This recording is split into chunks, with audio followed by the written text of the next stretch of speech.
Good morning, students. How are you all? I hope you all are fit and fine and doing science work regularly. Today, we will do part E question answer of chapter 16. You have to learn and write these question answer in your fair notebook. Let us see first question. Give reason solid sodium chloride does not conduct electricity while sodium chloride solution conduct. Explain why. आपको साफ साफ पता चल रहा है question को देख के ही सोडियम क्लोराइड सॉलिड फॉर्म में इलेक्ट्रिसिटी को कंडक्ट नहीं करता, जबकि solution that means liquid state में इलेक्ट्रिसिटी को कंडक्ट करेगा। Reason solution of common salt is a good conductor because water break sodium chloride into sodium and chloride ions. क्योंकि जो सोडियम क्लोराइड का सॉल्यूशन है, इस सॉल्यूशन को जब वाटर में ऐड किया जाएगा तो सोडियम क्लोराइड ब्रेक हो जाता है किसमें, sodium ions and chloride ions में। Movement of these ions allow the passage of current through the solution, whereas solid solution chloride does not have free mobile ions to pass to allow the passage of electric current.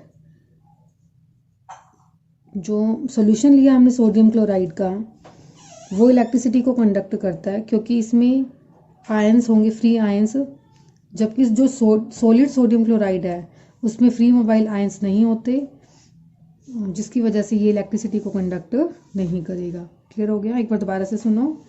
जो common salt का हमने solution लिया वो good conductor होगा क्योंकि water जो है वो ब्रेक कर देता है सोडियम क्लोराइड को आयंस के अंदर, जबकि जो सॉलिड सोडियम क्लोराइड है उसमें फ्री मोबाइल आयंस नहीं होते और वो इलेक्ट्रिसिटी को कंडक्ट नहीं करेगा।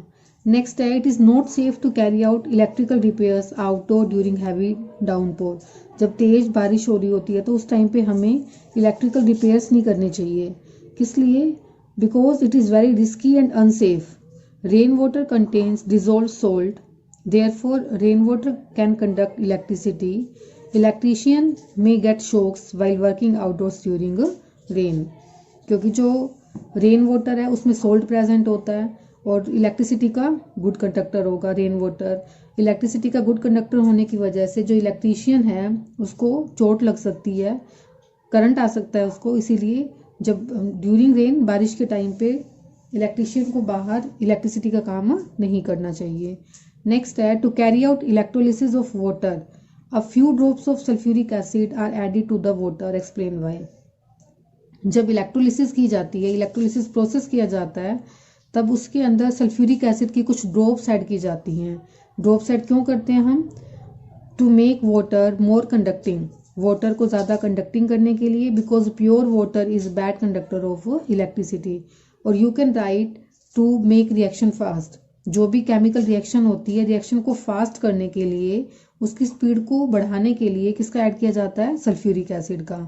वाटर जो है वो इलेक्ट्रिसिटी का बैड कंडक्टर है, बट अगर हम वाटर के अंदर कुछ ड्रॉप्स सल्फ्यूरिक एसिड की डालते हैं तो वो इलेक्ट्रिसिटी को ज़्यादा जल्दी कंडक्ट करेगा। नेक्स्ट है, kitchen gas burners are often coated with chromium. जो किचन के गैस बर्नर है उसमें जो शाइनिंग अपीयरेंस आती है वो किसकी वजह से आती है? क्रोमियम की वजह से। क्रोमियम की कोटिंग क्यों की जाती है? Because chromium deposits help to avoid corrosion and affect of wear and tear. Avoid corrosion means rust नहीं लगती and wear and tear, scratches नहीं पड़ते उसके ऊपर, जल्दी से ख़राब नहीं होता। इसीलिए जो आप किचन गैस बर्नर यूज़ करते हो उसके ऊपर जो शाइनिंग अपीयरेंस आती है वो किसकी होती है? क्रोमियम की। क्रोमियम की कोटिंग क्यों की जाती है? रस्ट से बचाने के लिए और उसके साथ में स्क्रैचेस ना हो। It also provide a shining appearance, और क्रोमियम क्या करता है? बर्नर को शाइनिंग अपीयरेंस देता है। Second question, electrolytic cell A B and C are connected with identical bulb in separate circuit as shown in the diagram. Electrolytic cell A contains sodium chloride solution, electrolytic cell B contains acetic solution and cell C contains distilled water. First question पूछा गया, in which setup will the bulb glow brightest. 3 setup है। First setup में हमने कौन सा solution लिया? Sodium chloride. Second में acetic acid और थर्ड में डिस्टिल्ड वाटर। तो कौन से सेटअप में बल्ब ज़्यादा ग्लो करेगा? Obviously in sodium chloride. Why? Because sodium chloride will break into sodium ions and chloride ions. और करंट की जो मूवमेंट है वो किसकी वजह से होती है, due to movement of free ions. Free ions move करेंगे तो इलेक्ट्रिसिटी प्रोड्यूस्ड होगी। तो सेटअप ए के अंदर बल्ब जो है वो ग्लो करेगा ज़्यादा ब्राइटली। सेकंड है, in which setup will the bulb glow be quite dim. थोड़ा सा डिम किस में ग्लो करेगा, एसिटिक एसिड के अंदर। एसिटिक एसिड मतलब सेटअप बी में, क्योंकि जो सेटअप बी है उसमें हमने एसिटिक एसिड लिया। एसिटिक एसिड जो है वो वीक इलेक्ट्रोलाइट है, स्ट्रॉन्ग इलेक्ट्रोलाइट नहीं है। वीक इलेक्ट्रोलाइट होने की वजह से आयंस जो हैं एसिटिक एसिड के पार्शली आयोनाइज्ड हो जाएंगे और कंप्लीटली आयोनाइज्ड नहीं होते। कंप्लीटली आयोनाइज्ड ना होने की वजह से ये बल्ब जो है वो डिम ग्लो करेगा। उसके बाद सी पार्ट है, in which setup will the bulb not glow at all. किस सेटअप में बल्ब ग्लो ही नहीं करेगा, सेटअप सी में, क्योंकि सेटअप सी में हम क्या यूज कर रहे हैं, distilled water, and distilled water is bad conductor of electricity. Next third question है, Ramit set the circuit shows below for purification of copper. Ramit ने क्या किया, कॉपर की प्योरिफिकेशन के लिए सर्किट बनाया। सर्किट में दो इलेक्ट्रोड ली, इलेक्ट्रोड ए इलेक्ट्रोड बी। सॉल्यूशन लिया, इलेक्ट्रोड ए को कनेक्ट कर रखा है बैटरी के पॉजिटिव एंड से और इलेक्ट्रोड बी को कनेक्ट किया हुआ है बैटरी के नेगेटिव एंड से। Name the metal use for electrode A and B. Electrode A में कौन सा मेटल यूज कर रहे हैं हम, इम्प्योर कॉपर। इलेक्ट्रोड ए को और क्या कहेंगे हम, एनोड, और इलेक्ट्रोड बी को कैथोड। इलेक्ट्रोड बी में कौन सा मेटल लिया हमने, प्योर कॉपर। क्लियर हुआ। फर्स्ट क्या पूछा गया था, मेटल बताना है, कौन सा मेटल हम यूज कर रहे हैं। इलेक्ट्रोड ए में क्या लेके चल रहे हैं, इम्प्योर कॉपर, और इलेक्ट्रोड बी में pure copper. Name the process of purification. इस प्रोसेस को हमने क्या बताया था, इलेक्ट्रो डिफाइनिंग। आपको याद आ रहा होगा, इलेक्ट्रो डिफाइनिंग में हमने क्या किया था, दोनों रोड जो हैं सेम मेटल की होंगी, जिस मेटल को हमें प्योरीफाई करना है वो भी, और इम्प्योर कॉपर। जैसे एग्जांपल क्या लिया हमने, कॉपर का, इम्प्योर कॉपर और प्योर कॉपर, दोनों रोड जो है वो किसकी बनी हुई है, कॉपर की। इम्प्योर कॉपर कहाँ पर होगा, एनोड पर होगा, और प्योर कॉपर कैथोड पर। Name the solution that use to be. इसके अंदर कौन सा सॉल्यूशन यूज करेंगे हम, कॉपर सल्फेट सॉल्यूशन। जो मेटल्स जिसे हमें प्योरीफाई करना है उसी मेटल्स का सॉल्यूशन यूज करते हैं। In this case we are purifying copper, so we will take copper sulphate solution.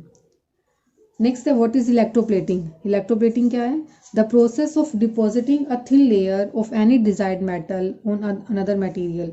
किसी मटेरियल के ऊपर जो मेटल हम चाहते हैं उसकी लेयर लगाना, इस प्रोसेस को क्या बोलते हैं हम, इलेक्ट्रोप्लेटिंग। और ये लेयर कैसे लगती है, by passing electric current, electric current को पास करके। नेक्स्ट है, how much steel spoons plated with silver, explain with the help of diagram. Steel spoon के ऊपर हमें प्लेटिंग करनी है किसकी, सिल्वर की। अब इसमें ये ध्यान रखना, प्लेटिंग किसकी कर रहे हैं हम, सिल्वर की कर रहे हैं, तो सोल्यूशन भी किसका लेके चलेंगे, सिल्वर नाइट्रेट का। जिसकी प्लेटिंग करनी है उसी का सोल्यूशन लेके चलेंगे हम। एंड सेकंड पॉइंट, जिसकी प्लेटिंग हमें करनी है वो कहाँ पर लेके चलेंगे, एनोड पर। जिसके ऊपर करनी है, जो बेस मेटल है, वो कहाँ पर आएगा, कैथोड पर। ये तीन बातें ध्यान रखनी है आपको, एक बार दोबारा से सुनिए। इलेक्ट्रोप्लेटिंग में हमने क्या करना है, स्टील स्पून पर सिल्वर की प्लेटिंग करनी है। तो जो बेस मेटल है, यहाँ पर बेस मेटल क्या है, स्टील। स्टील कहाँ पर आएगा, कैथोड पर, दैट मीन्स नेगेटिव टर्मिनल से कनेक्टेड होगा। और एनोड पर जिसकी हमें प्लेटिंग करनी है, प्लेटिंग किसकी करनी है, सिल्वर की, उसको कनेक्ट कर देंगे बैटरी के पॉजिटिव एंड से। सॉल्यूशन वही लेके चलेंगे जिसकी प्लेटिंग करनी है। प्लेटिंग किसकी करनी है, सिल्वर की, तो सॉल्यूशन क्या लिया, सिल्वर नाइट्रेट।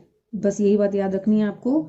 अब आगे देखिए, for electroplating on steel spoon is made cathode, silver plate is made anode. Silver plate anode पर आएगी और स्टील स्पून कहाँ पर आएगा, कैथोड पर।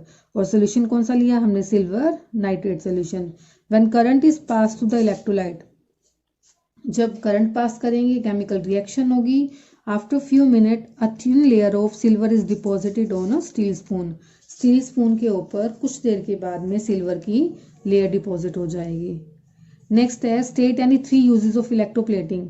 इलेक्ट्रोप्लेटिंग का हम कहाँ पर यूज करते हैं, ये आपने बुक में भी किया था। To make articles more attractive, articles को ज़्यादा अट्रैक्टिव बनाने के लिए यूज़ करते हैं हम इलेक्ट्रोप्लेटिंग प्रोसेस का।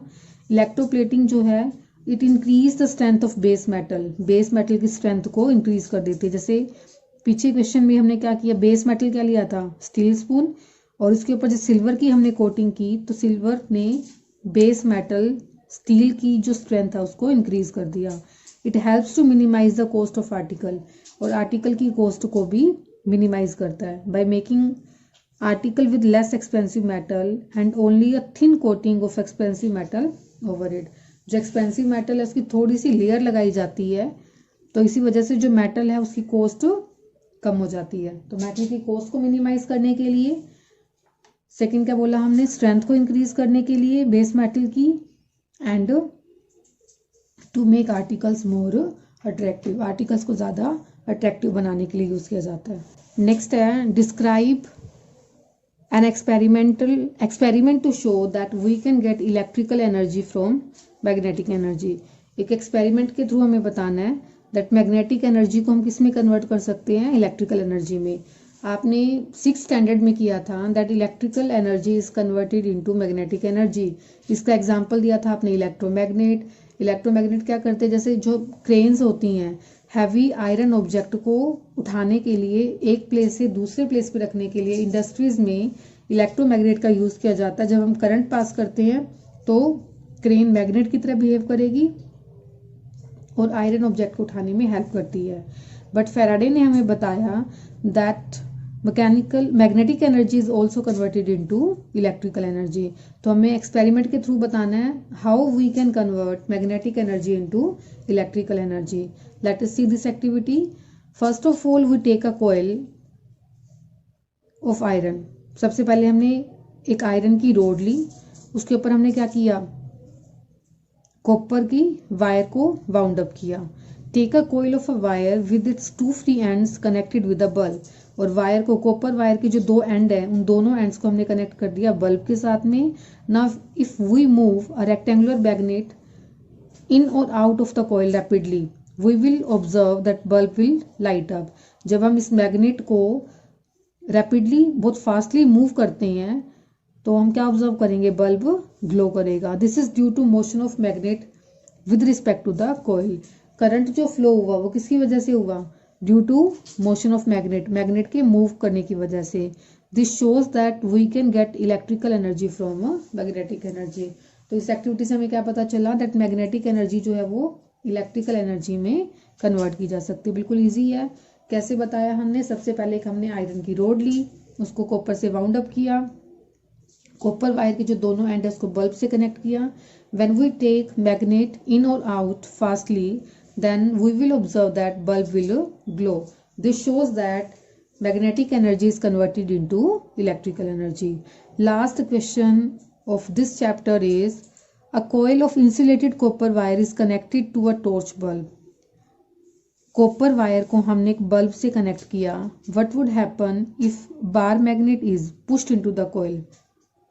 जब मैग्नेट को कॉइल के पास लेके जाते हैं तब क्या होगा, it will glow for a while, bulb glow करेगा। पुल्ड आउट, जब इसको मैग्नेट को बाहर लेके आएंगे तब भी क्या होगा, बल्ब ग्लो करेगा फॉर अ वाइल, कुछ टाइम के लिए। केप्ट स्टेशनरी, ये हमने एक्टिविटी में भी किया था। जब हम कॉइल को या फिर मैग्नेट को, स्टेशनरी का मतलब रेस्ट पोजीशन पे रखते हैं, उनको मूव नहीं करवाएंगे तो बल्ब ग्लो नहीं करेगा।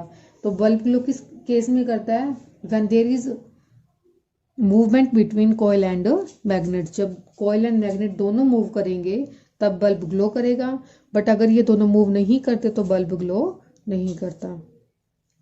So your homework is learn and right this question answer in your fair notebook. Chapter 16 is complete. Okay बेटा।